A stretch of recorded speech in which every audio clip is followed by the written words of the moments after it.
So welcome everybody to this webinar on my favourite topic, one of my favourite topics, which is risk assessment. I'm really excited to be here with you today, and thank you so much for your time. I know it's really, really precious. And if you're watching this back on a recording, thank you so much for your time in watching this back. So what we're going to be talking about for the next 45 minutes are some practical tips for product risk assessment and give you some insight into product risk assessment. So we'll take a little step back and just give a bit of an introduction on what risk assessment is and what my thoughts on risk assessment are. So before we get started onto that, I just want to quickly mention a few things. If you've been to these webinars before or seen these before, you know that we really want you to actively participate. We learn so much from you, as hopefully you do from us. The great ICW team are supporting this. They are there available. If you have any questions, please do feel free. There is an email there that you can contact ICW, or you can use the chat function, which is hopefully working there if you put any queries in the chat. We also like Menti because it's anonymous. I know it sometimes can be a little bit daunting when you put a question in the chat and everybody can see your name associated with it. This will be recorded. There will be no information shared about who you are if you do ask a question. So please feel free to ask those questions and we will try to address them. If we don't address them here in this short time that we have, we will make sure we contact you, and you can always contact us on that email that's on the screen.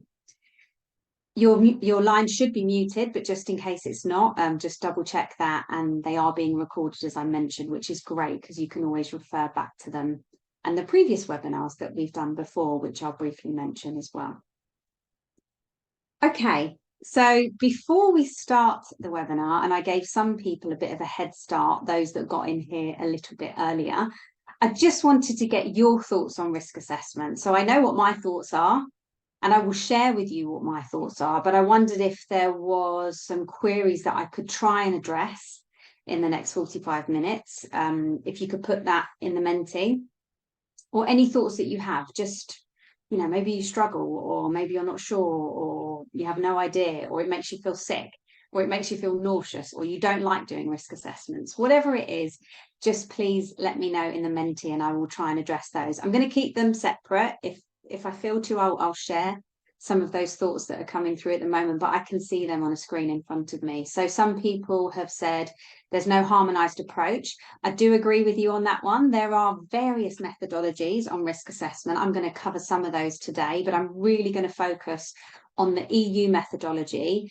and the methodology for GB, so the PRISM methodology, which actually are very similar in my opinion. Some people have said necessary. They want to know about the scope of foreseeable use, which is really interesting. I can try and cover foreseeable use, testing, safety. It's complicated. It can be complicated. And consistency can be a challenge, definitely. So I hope to address some of these comments that you mentioned, and thank you so much for doing that. It's really, really helpful for me to gauge who the audience are and what kind of queries that you're getting across. And if you want to write something specific, feel free to do that in the chat. But that's really, really helpful. So hopefully I'm going to address most of those comments. But in case you're wondering, who is this woman in front of you? My name is Geraldine Cosh. I am a product safety expert, and I've been working in product safety for nearly 20 years now. I've had the honour of working on lots and lots of projects. One of my favourite projects or activities to do is actually training sessions, of which I've done lots of those training sessions. And I've been fortunate enough to work with the great ICW team in a number of webinars and pulling in some collaborations from experts and working with ICW as well, supporting clients in challenges they have on product safety and related to risk, which we'll talk about. I've also worked as the technical author for a number of PASs and also as an expert on some EU projects, so the SPEAK project or the CAST projects. So that's a little bit about me. If you do have any other questions about who I am, then feel free to message in the chat, or you can contact us directly. So a few other things that are coming in are very important. GPSR concerns. Okay, that's a really good one. I will come to that in a minute because we did a webinar on GPSR, which we'll hope. Tough without data, totally agree. Data is my first thing I go to when we're looking at risk assessment.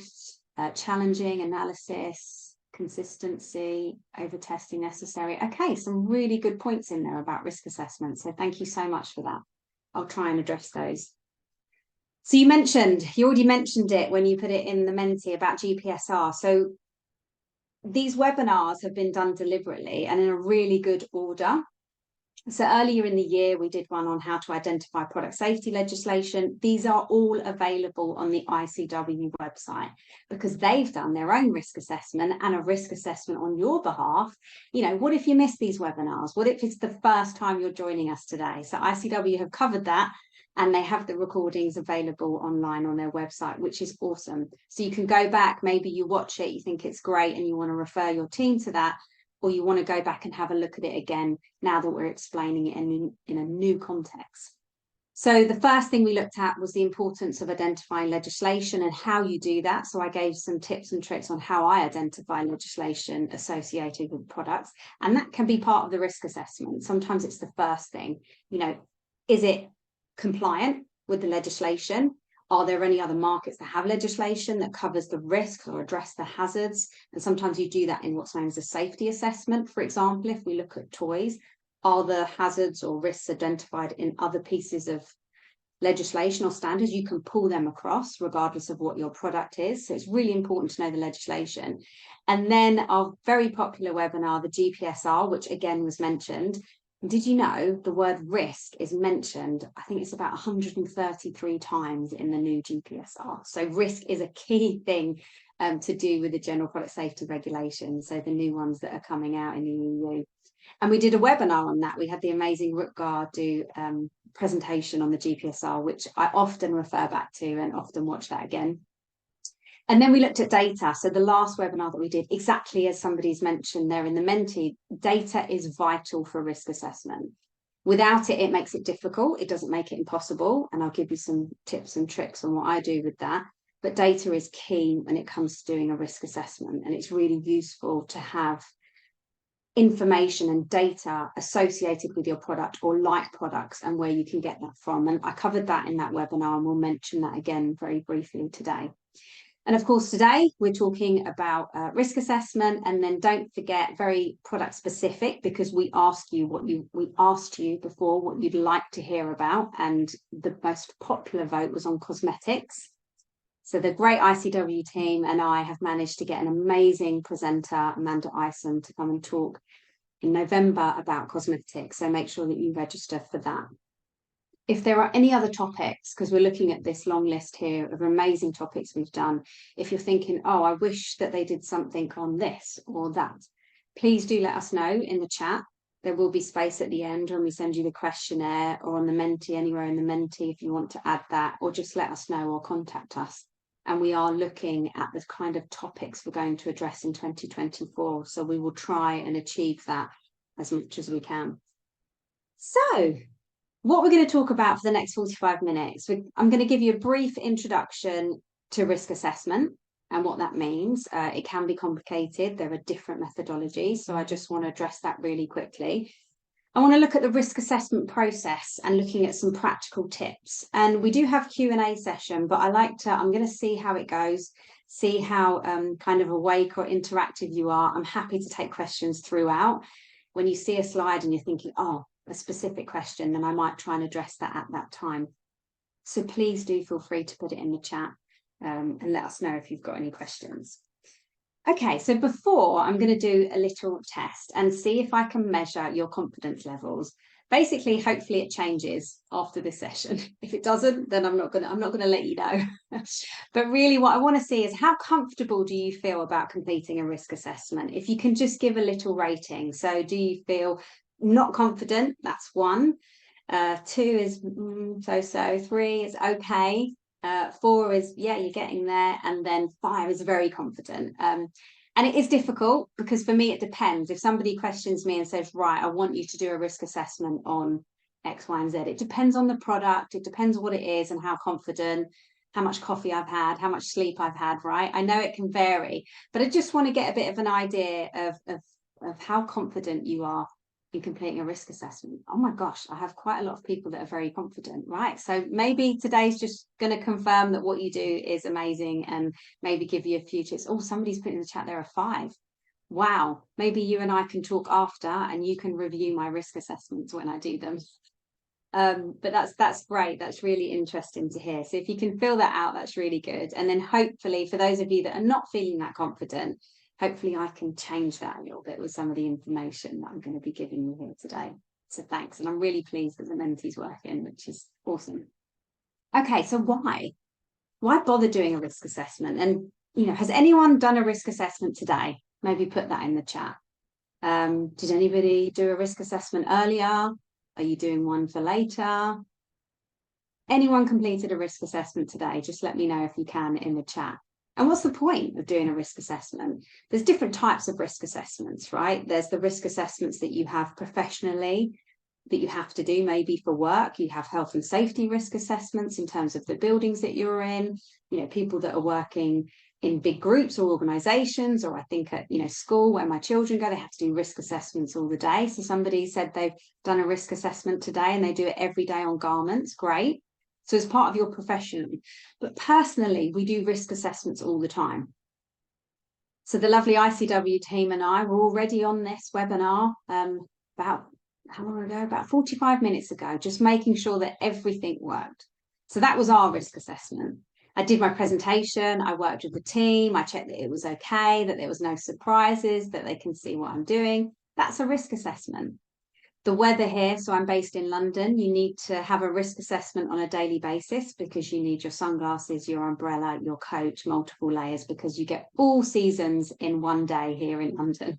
So I do a risk assessment if I'm going out, what I'm going to wear, am I going to bring my umbrella? So we all do them every day, but of course we don't document them as thoroughly as we need to if we're doing it for a legal obligation, if we're doing it on our products for work, say, or doing it as a health and safety type thing. So we actually naturally do them all the time and we take risks every day. But it's really important that we do these risk assessments and most of the time to document them, depending on the context of how you're doing it. But if we look at the injury, so you might remember this slide from the last presentation that I did on data, you know, there are many injuries and unfortunately fatalities associated with products. Some of them are addressable hazards, so things we can do. Sometimes we just can't do anything about it. But where they are addressable hazards, that's where it really sits in our remit as product safety professionals to try and be aware of these risks beforehand and mitigate them. So to do something about that, and data is key. So if we look at injury data here, it's saying per population, the age group of 0 to 4, detergents, television sets, cooking ranges, ovens, etc. There are certain things that we can do, whether it be in the product design or extra products that we design to protect these things, ensuring that, you know, the stands for the TV are fit for purpose, that they can be secured to the wall, etc. Or maybe that we're educating consumers on how to use these and how to install these items better. There's always something that we can do. So maybe if risk assessments were completed on all these products, maybe we wouldn't have so many injuries or fatalities that are happening with consumer products. And that would be ideal. But really great data point here, actually, if you're looking for data, I've given the source at the bottom, and it's a really useful place where you can look at injury data.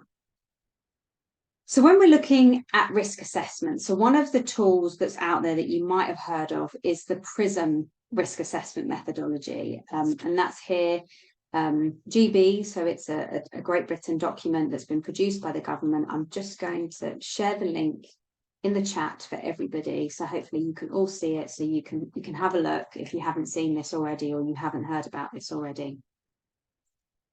And this methodology, it has this quote, which I thought was quite interesting, is that the process of product safety risk assessment involves predicting the perceptions, behaviours and decisions of the product user and linking this to how they will typically engage with the product and making a forecast on whether this is all taken together to lead to harm.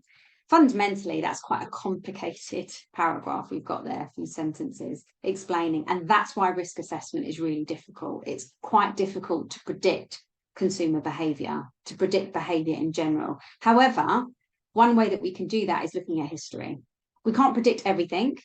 And sometimes when I'm doing risk assessments with people, they say, oh, you know, what if something falls out of the sky and these kind of really random things happen? You really need to focus it on the most likelihood of expectations that are going to happen, of behaviours that are going to happen, and the most serious. And sometimes you do almost multiple risk assessments within one risk assessment. And that's the best thing to do, of course, as well, including your colleagues to sanity check that and to check. So it's a really difficult thing for us to do, is predicting human behaviour, but there's lots of information out there historically that can help us with predicting these behaviours that happen with consumer products. So there are other methodologies out there. Somebody mentioned about consistency and about, there are lots of different methods that you can use. I would say that probably the key methods for generic products post risk assessment. So this is once you know something's happened, there's a specific hazard that you're looking at. There might be one or two hazards, I take that on board, but it's normally after an event. So perhaps an authority has contacted you and said they've had the consumer complaint of, a product exploding or something and an injury associated with it. Or it may be that a customer has contacted you and there's a specific situation, a specific scenario, and you want to look at the likelihood of that happening. Those methodologies, the PRISM methodology that I've mentioned, and also the EU guidelines, which is basically Decision 2019-417. I like to use the specific term, Decision 2019-417, because you can find it. You can also find it, because I'm going to put the link in the chat. But if we say EU risk assessment methodology or EU RAG, which is what it's sometimes referred to, it's very difficult then to find the reference for that. So this is actually a decision. It's a piece of legislation fundamentally that's out there. It's a recommendation that can be used.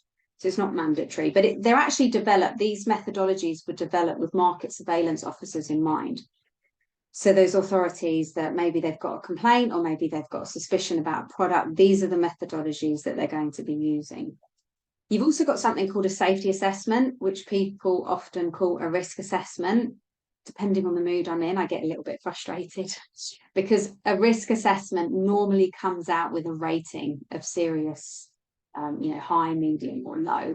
When you're doing a safety assessment, which is a legal obligation in the Toy Safety Directive, it's kind of like a pre-risk assessment because you're going through every single possible hazard that might be present on your product and you're identifying if that's mitigated or addressed, perhaps by standards or legislation. Back to the first webinar that we did.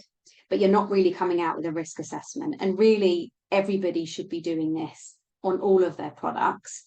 But there is only certain legal frameworks that mention that to be done, including electrical items, toys, etc. There's an expectation that this pre-risk assessment is done.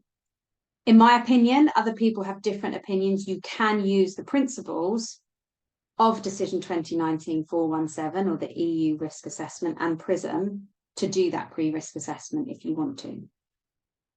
But there's different ways that you can do it. And as mentioned earlier, it's not consistent. I think whatever organisation that you're in, you just have to develop a methodology that works for you and the organisation that people actually complete and perhaps enjoy completing. That might be pushing it a little bit, but that's the best thing to do.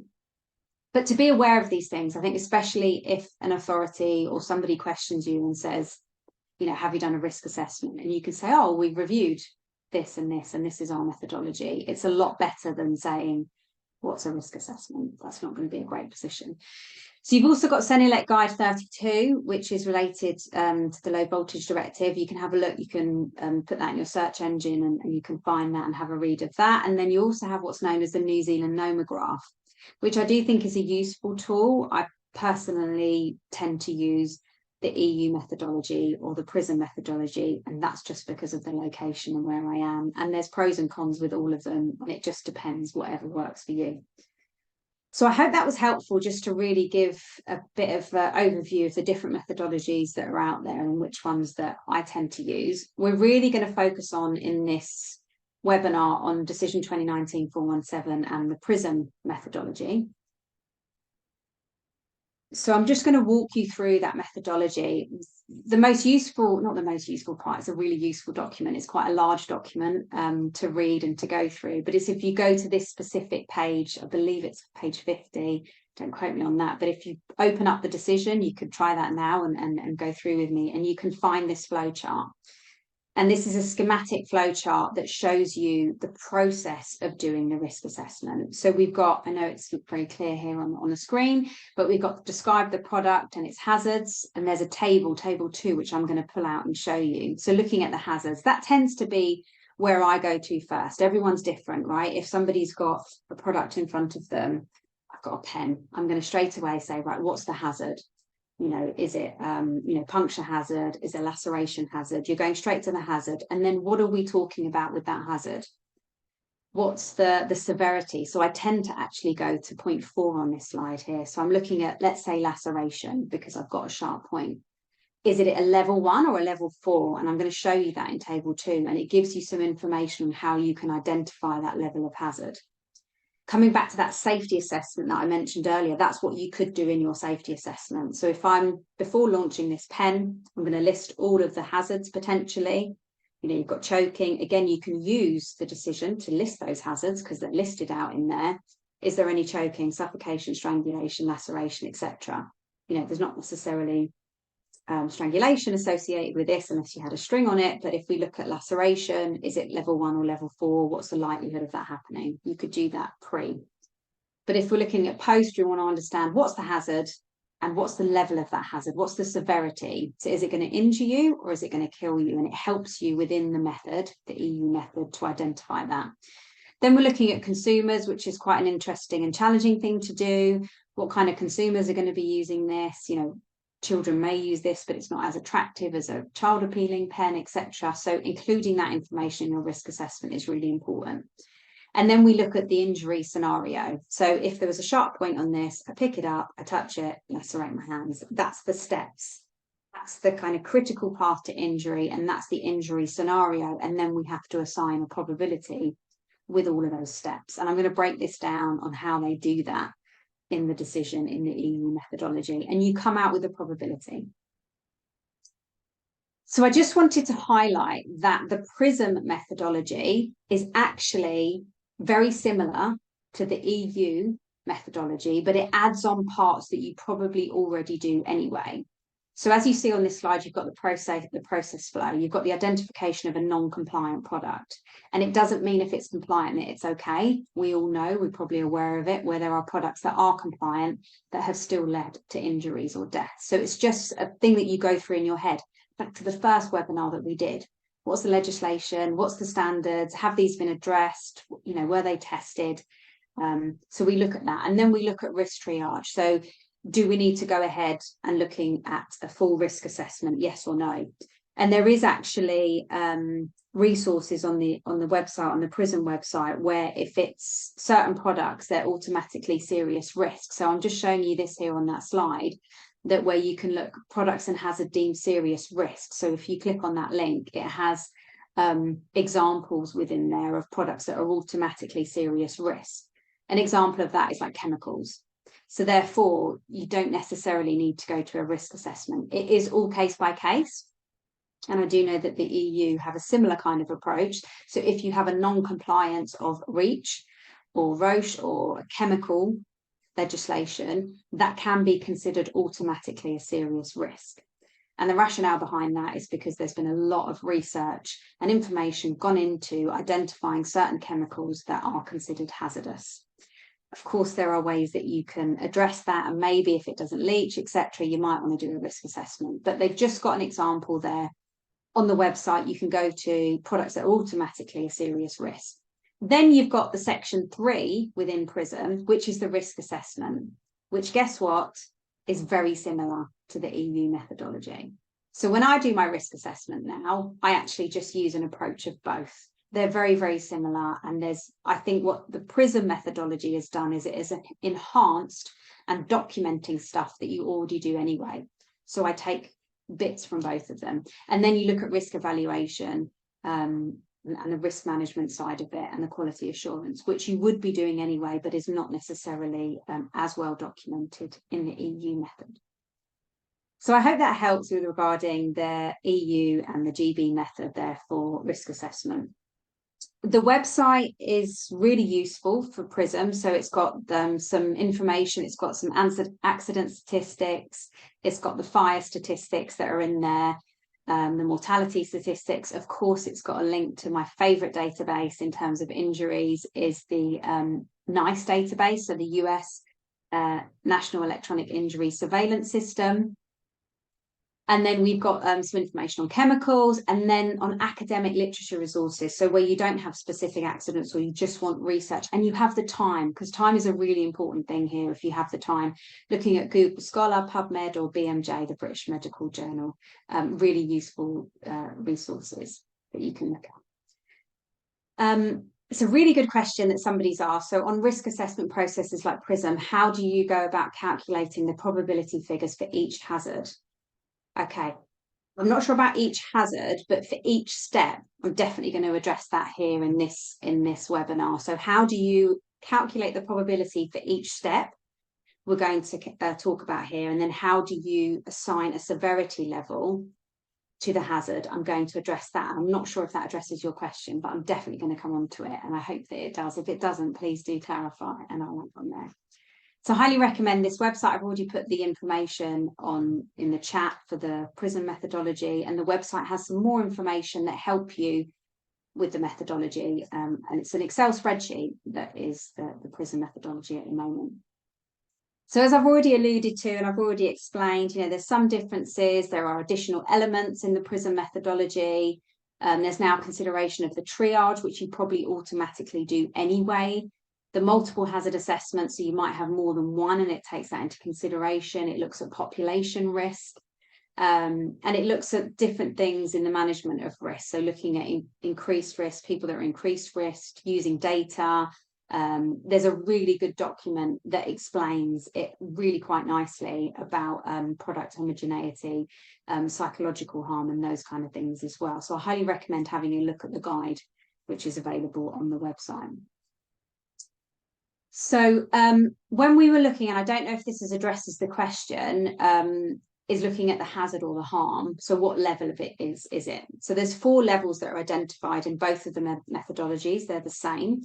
So level 1 is basically harm or consequence that after basic treatment, so first aid basically, doesn't substantially hamper functioning or excessive pain, and it's completely reversible. Then second is where harm or consequence you might end up in an accident and emergency department, and then it's got this about the 6 months. So functioning may be affected for a limited period or about 6 months. And then a level 3, which is where the functioning may be affected for more than 6 months.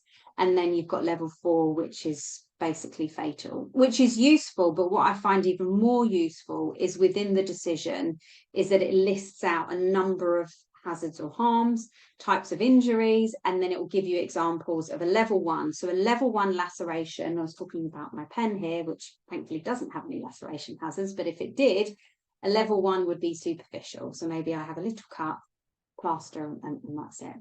A level 2, it talks about the size and the body parts of where it may affect. Level 3, as you can see, it's going into optic nerve or neck artery, and 4 are more serious lacerations. The same with bruising, and the list goes on. So this is actually the table within Decision 2019-417, and I find that really useful.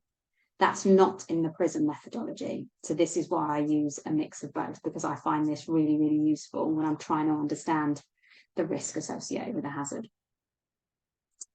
So when we're looking at data, we've already covered this in a previous webinar. If you want to know more about data, I highly recommend you have a look at that on the ICW website, but there's some really great data sources out there. Some of these are already mentioned on the PRISM website. So you've got the CPSC NICE database, which is the Consumer Product Safety Commission. It's the National Electronic Injury Surveillance System, which is available for everybody. You go onto it, you download the data in Excel, and you can manipulate and analyze that data however you like, which is great.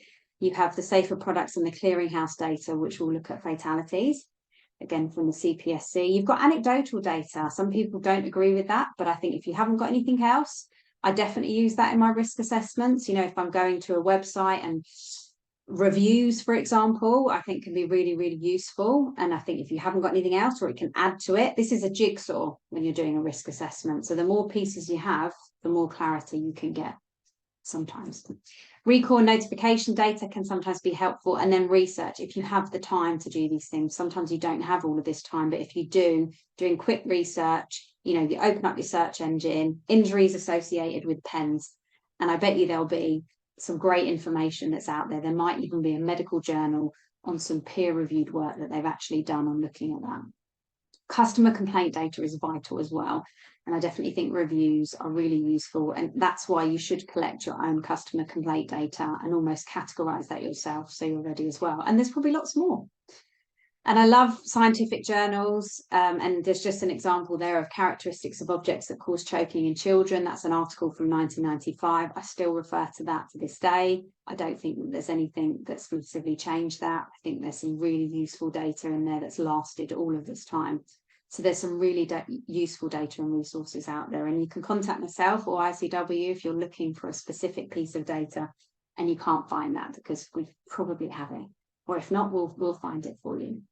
So I'm just going to walk through the way that it breaks it down within the decision. So that's the EU risk assessment methodology, decision 2019-417, how it breaks down that you do a risk assessment. I know there's a question here saying that the problem with the risk assessment methodology in the EU and PRISM is that these are quite subjective. Totally agree. You need experience to select the correct probabilities. This may be easy for market surveillance.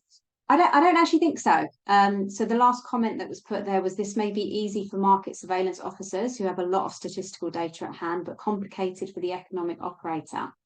I actually disagree with that. So I worked on the CAST project, which is the Coordinated Activity for the Safety of Products, where I worked with a number of member states on the topic of risk assessment, and they find it really challenging too. And I think if you are ever questioned by a market surveillance authority, I think it's best to work with them. And sometimes you'll have more data than they have.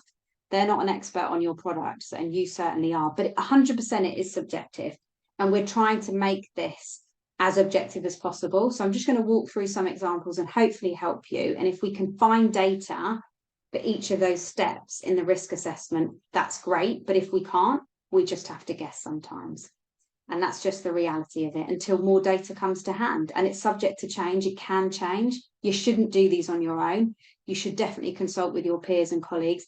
Every risk assessment I do, I have my wonderful colleague, Mark Gardner, who did present on one of these webinars before, who will peer review it. He will totally annihilate it. He'll question everything, and I want him to. And then if needed, I also have a paediatrician that will come and assess and review my risk assessment if it's in his area of expertise. So whoever you can get to review it and to debate those numbers with you is really, really important, and you should do that. So let's just walk through very quickly the example. So this is within the decision. You have an example here of a folding chair. So they have a folding chair here, is constructed in such a way that users' fingers may get caught and trapped between the seat and the folding mechanism. So it could lead to fractures or loss of fingers. They have a number of basically risk assessments here. So they're looking at severity level 1, and then there's more within. If you look within the guide, there's actually more examples in there. So they've done it a few times. I've got that here on the next slide. So they're looking at a level 2, a level 3 as well. So it's not just focusing on one severity. And what they're doing is they break down the steps. So you're unfolding the chair, which they put as a probability of 1. Personally, don't like that. It doesn't, you can have it there, but you're just saying it's 100%. It doesn't change when you calculate it, when you multiply it, it doesn't actually change the number at all, but that's fine to put it in there. Gripping the seat at the back corner while unfolding, your finger gets caught and you've got a minor pinching. And then they've got numbers. So they've got a 1 in 50 chance of gripping, a 1 in 10 chance. And then what happens is you basically multiply that and you come out with a number. So on the next slide, I've shown you how you do that. So here, they've got unfolding, chair clamps, gripping the seat, finger gets caught, fracture a finger. You're basically multiplying the 1 by 1,000, the denominator, by 50, by 10, by 1, and that gives you 500,000. So you have a 1 in 500,000 chance of that happening. And then within the chart, within the risk assessment, within the decision, you can see where you're sitting on there. Is this a high risk or is this a low risk? Where are we? And then they've got the loss of a digit, which they've got here as a high risk of that happening. My challenge to this, and one thing I strongly, strongly recommend, is that you document why you have that number. So back to the comment that was made about, it being subjective. If you're saying that the chair clamps and there's a 1 in 1,000 chance of that happening, I want to know why you have come out with that number. It could be that you watched 1,000 people and then it clamped, or you did some testing, or you just guessed. And that's absolutely fine. We just need to know that, so that when we're having a debate about this, if I say, oh, well, actually, I found a medical journal that, or some testing or something that debates that, and I actually think it's a 1 in 100, or I think it's a 1 in a million. And then you can have an educated debate on it if you know the rationale, the source of that. So you just really need to document. Sometimes we don't have time. So actually they're all guesses, and that's fine. But you just need to explain why you're coming out with that numbers. And it's really, really important that you do that. And as you'll see here, for this same product, they actually have 2 risk assessment levels come out. They've got a low and a high. What you do with the methodology is you go with the worst case. So the severe one, which is high. So then associated, there is a potential high risk associated with this product. So that's breaking it down quite simply. I hope that helps on how you do a risk assessment here with the methodology. And it's the same concept for the PRISM methodology as well. Here, they've got an Excel spreadsheet. What I also do, if I'm honest, because I struggle with maths, and I struggle with calculating decimals and fractions and multiplying them. And sometimes we've got some really huge numbers that we need to do that with. You can go on to the European Commission website. The website's here, where you can use the tool and it will calculate and just reassure you where you are, double check that you've done the numbers correctly. I always, when I'm doing a risk assessment, I have it in fractions, decimals, and to show my workings out and what I'm doing. But it's really important to justify. There's also some templates on the website here that you can see for some specific products. So where we need to guess, so I don't know, right? So if we go back to the slide before and we've got the chair clamps, I'm like, I don't know how likely it is that the chair is going to clamp. I'm going to go here and I'm going to say, right, is there more than a 50% chance? Is it going to be occasional? Is it going to be unusual? Is it going to be rare? If I have a piece of literature that can help me with that, that is great. If I've got data, that's great. But if I don't, I use this chart. And this is table 5 within the PRISM methodology, and it just helps. And just say that in your risk assessment. So I don't know, I went with table 5 and I went with occasional. And then you can use that to have a debate with your colleagues. So that's what I would recommend, where you're just really not sure on what the chances are of certain steps happening. And sometimes you might just use this because you don't have anything else. But there is some really great data out there if you look. I want to try a little test here. I know we don't have much time left. I've actually put on this up on the Menti. If you probably know about these cases, maybe you know about them, maybe you don't. And this is in no way whatsoever to have any judgment on these particular products. I think they're great products. Absolutely love Barbie. Great film that came out recently. Absolutely love Samsung phone, got no problems with them, but they're very high profile cases that happened. And they were very significant recalls in terms of the product safety industry. So I just want you to guess. Just tell me if you can. If you're feeling brave, it's anonymous. What do you think the risk associated with these? Is it low, medium, high, or serious? So just a reminder that Samsung was the battery was exploding. The Barbie was lead. So lead associated with that. I don't believe any of these had any deaths associated with them. I don't know about the injuries. I don't know about the numbers. Not done the risk assessment. Never worked with any of these. I'm just interested to know, what do you think the risks are? Right. So I'm going to have a quick, most people are actually saying high. Okay. I'm actually thinking that with these products, the risk assessment probably didn't come out that high or that serious when we're looking at the numbers. I don't know. I'm just guessing and just kind of using this as an illustrative point. But does that mean that we don't do anything? Of course it doesn't. It's irrelevant. And sometimes people have this feeling that, okay, if it's a serious risk, we do a recall. If it's a high risk, we do, X, Y, Z. If it's medium, we do this. If it's low, we do nothing. I'm hypothesizing that these were probably quite low risk, although debating now, okay, I've just said that if it was lead, it's chemical, it would be automatically serious risk. So that's the lead one and the Tel one. But if we actually look, the injuries that have happened, etc., it may have been that they're low risk, but it doesn't mean we don't do anything. And there is no magic equation, because what's really important is about the brand, is about the consumers. It's about the societal perception on the risk associated with it. Some products are just not accepted by society to have any risks associated with them, and especially if they're high profile. And that is one thing that the PRISM methodology does consider and take into consideration. I think we all need to take into consideration. People often think, right, Geraldine, can you do a risk assessment for me? Yes. And then we'll make a decision on what we need to do. That's not the way it's going to go, because it takes me a while to do a risk assessment, but your corrective action should already be in place before you've even gone down the route of doing an in-depth risk assessment, if that's what you're doing. And most people are actually doing that. They're either stopping sales, they're investigating, they're getting expert in, to try and do an FMEA or understand. So I just wanted to highlight that as an illustrative point, because I think it's just a good example, and to just for people to think about the risk management and the risk assessment itself. Okay, so what I want to do really quickly, because we're coming to the end of the webinar, I'm just going to give you some tips, but I also want you to, I've put on the Menti again, just to see if I've managed to make a difference on how comfortable you are in completing a risk assessment. And sometimes we're just reassuring each other as colleagues and professionals who work in this industry that we're all doing a similar thing, and that's absolutely fine. But if you can, just let me know, have a little vote if you still feel uncomfortable, or now you're more comfortable, or maybe less. And you can let us know in the chat if you need any more help on this. But my tips are data.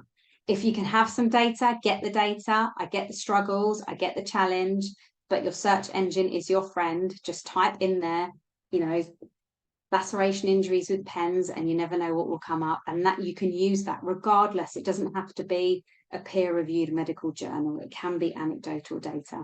Explain the rationale. Please just make sure you do that. It makes it very, very important for your colleagues. If you are, worst case, going to court, that could take 6 months, a year. You might not be in the company anymore. You might have moved departments. You're not going to remember. Just try and explain as much as possible the rationale and why you pick those numbers. Why did you pick 1 in 50, 1 in 100, 1 in 1,000? And it doesn't matter if you guess, just say that you guessed. That's okay.